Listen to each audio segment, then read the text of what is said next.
एक सफदरजंग रोड, एक ऐसी ऐतिहासिक जगह जिसे सदियां और आने वाली पीढ़ियां भुला नहीं पाएंगी।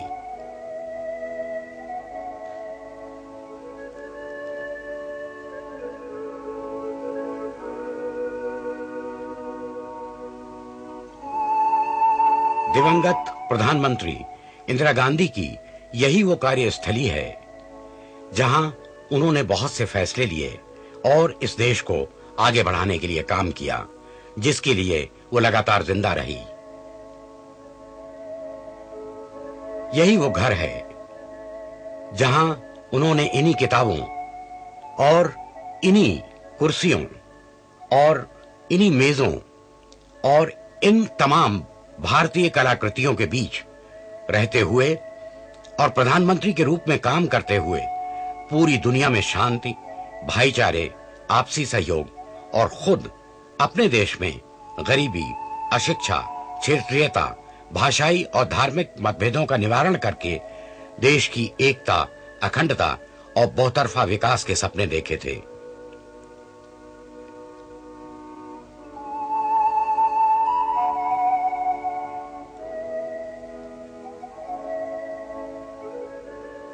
और देश की एकता और अखंडता के उन्हीं सपनों को उन्होंने यहीं इसी घर में सच्चाई में बदला था।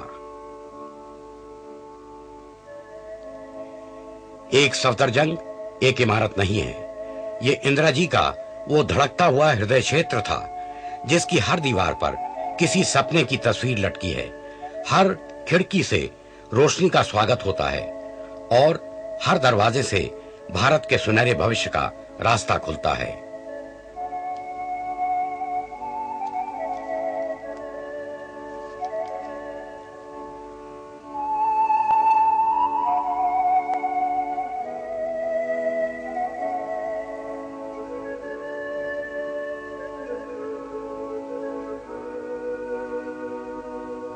रात हो या निर्णय का कोई ऐतिहासिक क्षण, भयानक अंधेरों के दौरान भी सीधी सोच, सबके शुभ और राजनीतिक दृढ़ता की रोशनी यहां कभी मद्दिम नहीं पड़ती थी। इंदिरा प्रियदर्शनी का जन्म ही इलाहाबाद के उस आनंद भवन में हुआ था जो बलिदानों के आनंद का भवन था।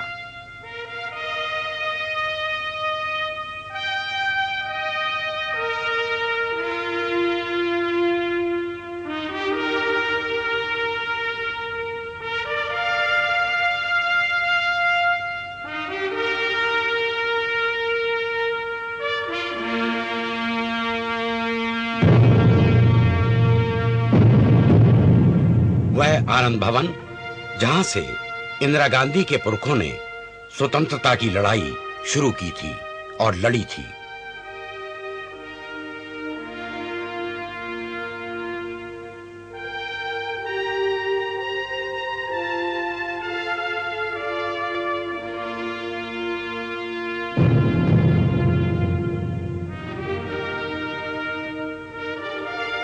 बलिदानों के इस आनंद भवन में हर रंग, हर आस्था, विश्वास और अकीदों के फूल खिलते थे।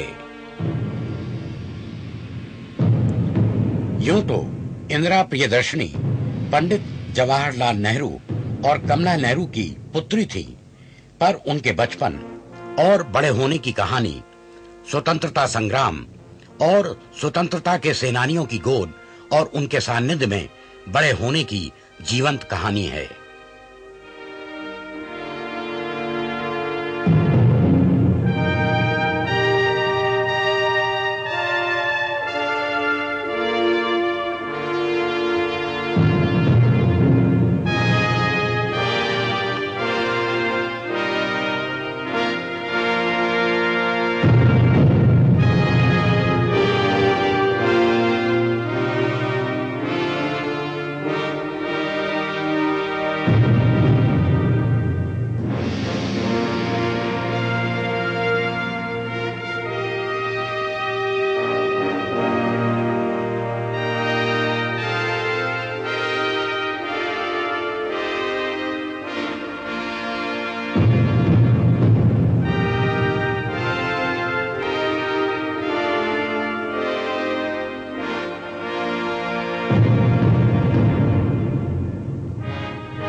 इंदिरा जी ने धार्मिक भेदभाव, अलगाव और दूरियों को ना तो भारत के लिए मंजूर किया, ना खुद अपने लिए। इसीलिए उन्होंने हिंदू, मुस्लिम, सिख, ईसाई, बौद्ध, पारसी का भेद भुलाकर अंतरजातीय विवाह किया।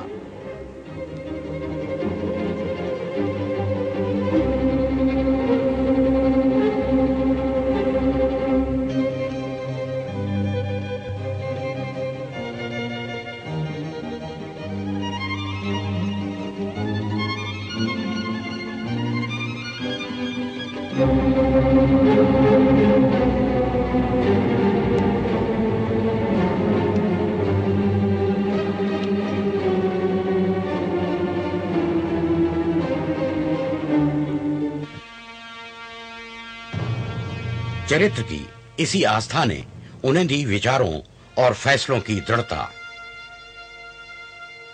और इसी दृढ़ता से उदय हुआ एक नए देश बांग्लादेश का, और दो राष्ट्रों का सिद्धांत हमेशा के लिए दफना दिया गया।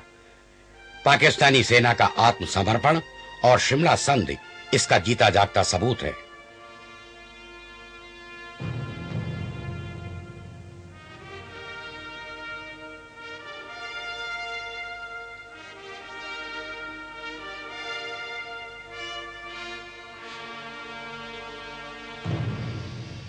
बलिदान भवन और शांति निकेतन की राष्ट्रीय भट्टी में तपी वही इंदिरा गांधी अपने देश की एक महान नेता और विश्व के फलक पर तीसरी दुनिया की शक्तिशाली नेता के रूप में उदित हुई। हमारी चारों तरफ बहुत बड़े बड़े वृक्ष हैं, उनको सैकड़ों बरस लगे बड़े होने में। अगर उस जमाने के लोग सोचते कि ये वृक्ष लगाने से क्या लाभ है, इसकी छां तो हमको मिलेगी नहीं, तो आज ये सुंदर वृक्ष उड़ीसा में या भारत के दूसरे भाग में नहीं होते।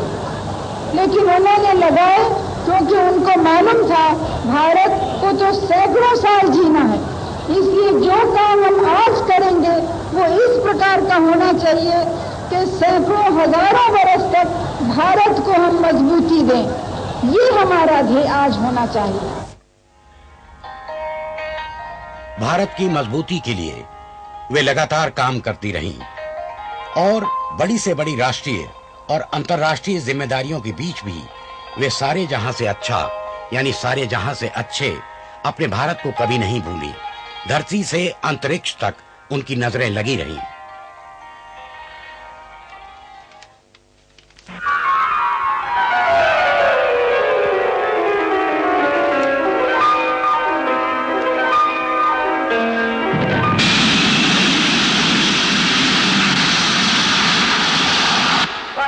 राकेश शर्मा,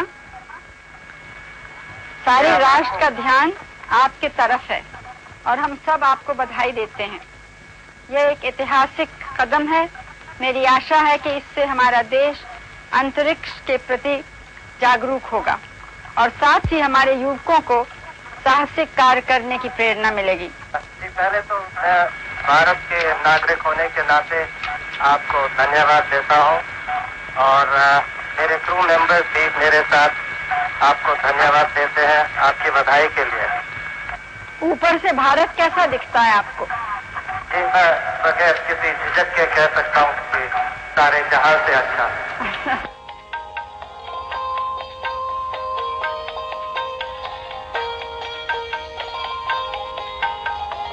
धर्म निरपेक्षता को वे एक सिद्धांत नहीं, भारतीय आत्मा की एक सांस मानती रहीं।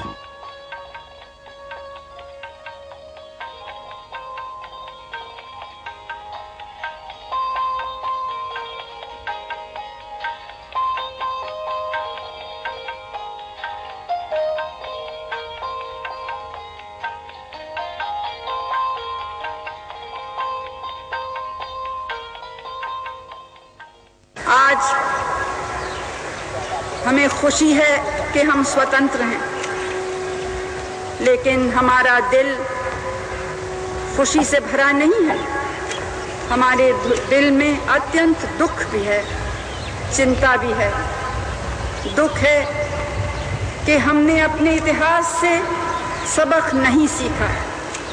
दुख है कि आज भी देश में वो ताकतें कुछ उभरी हैं, कुछ जहर फैल रहा है जो देश की एकता को खतरे में डाल सकता है धर्म के नाम से।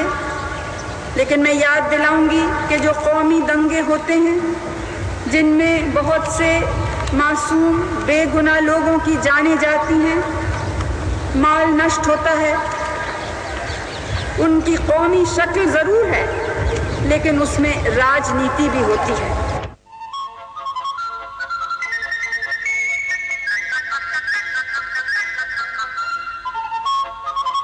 मैदान चाहे राजनीति का हो, रणनीति का हो या फिर खेलकूद का, इंदिरा जी ने कभी भी जातीय, भाषाई या धार्मिक भेदभाव को पनाह नहीं दी।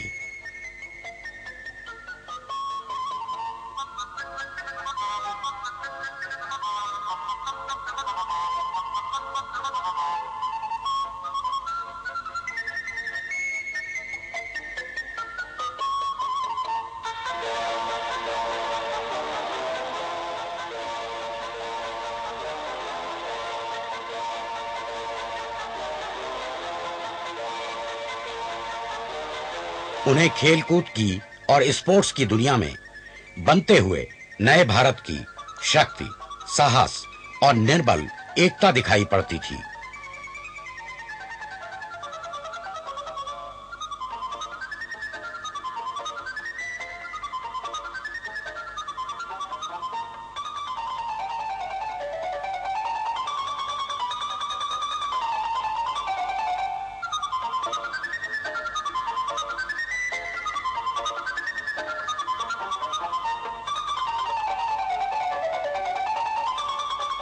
समता, समानता और भाईचारे की इस ज्योति का उन्होंने हमेशा स्वागत किया।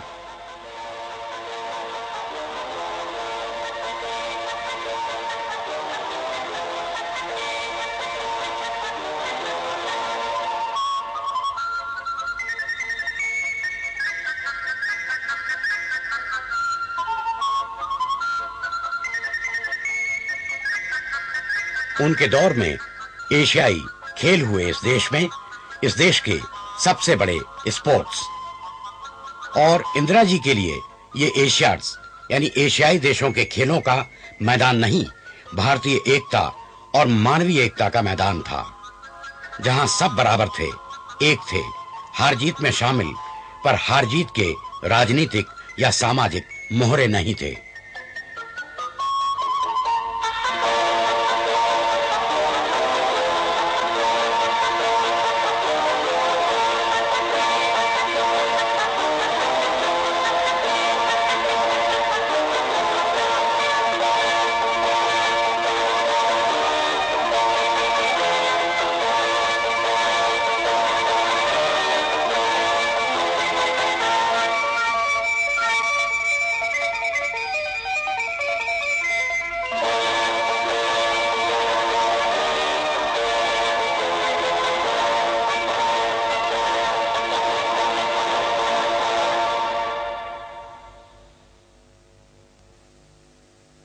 इंदिरा जी के लिए देश का हर क्षेत्र अपना था, वो चाहे पूर्वांचल हो, आंध्र, मध्य प्रदेश का आदिवासी इलाका हो या उड़ीसा। वे इस देश की संस्कृति, तहजीब और मूलतः इस देश की धरती की बेटी थी। कुछ वर्ष पहले हमने निर्णय लिया कि अब जो भी बड़े उद्योग लगेंगे, जहां तक हो सके उनको ऐसे जिले में रखें जहां कोई दूसरा उद्योग न हो, जिसमें वहां के लोगों को रोजगारी मिल सके। और एक कारखाना जब होता है तो उसके आसपास बहुत से दूसरे कामों की आवश्यकता होती है और दूसरे कारोबार नौजवान अकेले या मिलके या सहकारिता के द्वारा बना सकते हैं। और सबसे बड़ा लाभ तो यह है कि एक वैज्ञानिक विचारधारा फैलेगी। जो इलाके पिछड़े हुए हैं उनका एक कारण यह है कि उनकी विचारधारा भी आजकल के युग की नहीं है।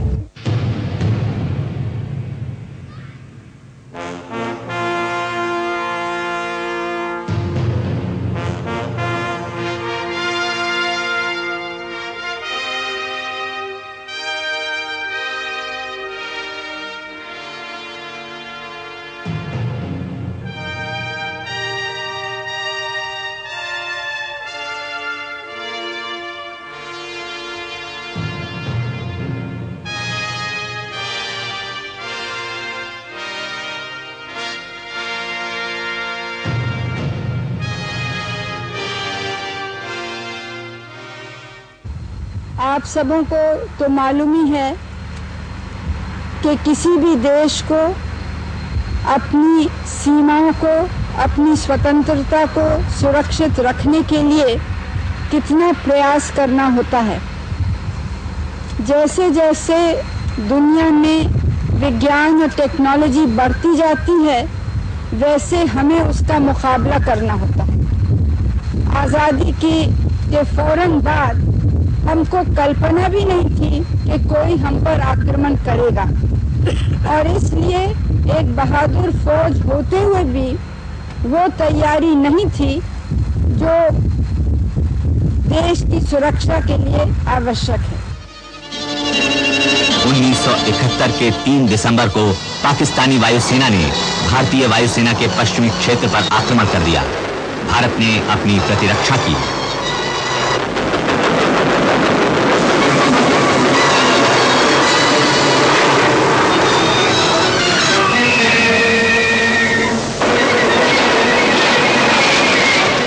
भारतीय सेना ने मुक्ति वाहिनी को बांग्लादेश को आजादी दिलाने में अपना सहयोग दिया। 14 दिन के युद्ध का अंत 16 दिसंबर को हुआ, जब ढाका में आत्मसमर्पण के दस्तावेजों पर हस्ताक्षर हुए और एक नए राष्ट्र बांग्लादेश का जन्म हुआ। और इसीलिए देश ने उन्हें अपना सबसे बड़ा राष्ट्रीय सम्मान दिया, Bharat Ratna. The 20-point program is a national program. It is designed for the entire nation to participate in its implementation. It should not be dismissed or regarded as the Prime Minister's or that of a particular political party. Its only politics is that of the good of the people.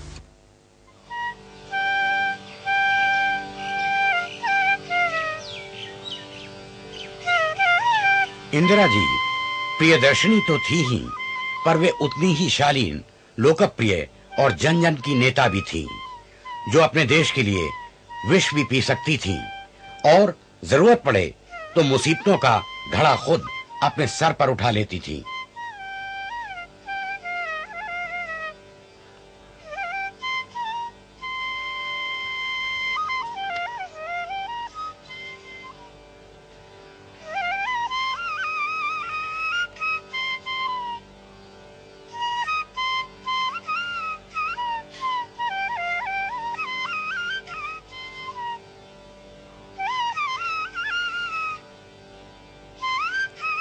यही कारण था कि इंदिरा जी ने देश की मुसीबतों को मिटाने के लिए ऐतिहासिक कदम उठाए। उन्होंने गरीबी उन्मूलन और चौतरफा विकास के लिए देश को 20 सूत्रीय कार्यक्रम दिया। देश के लिए अनथक काम किया।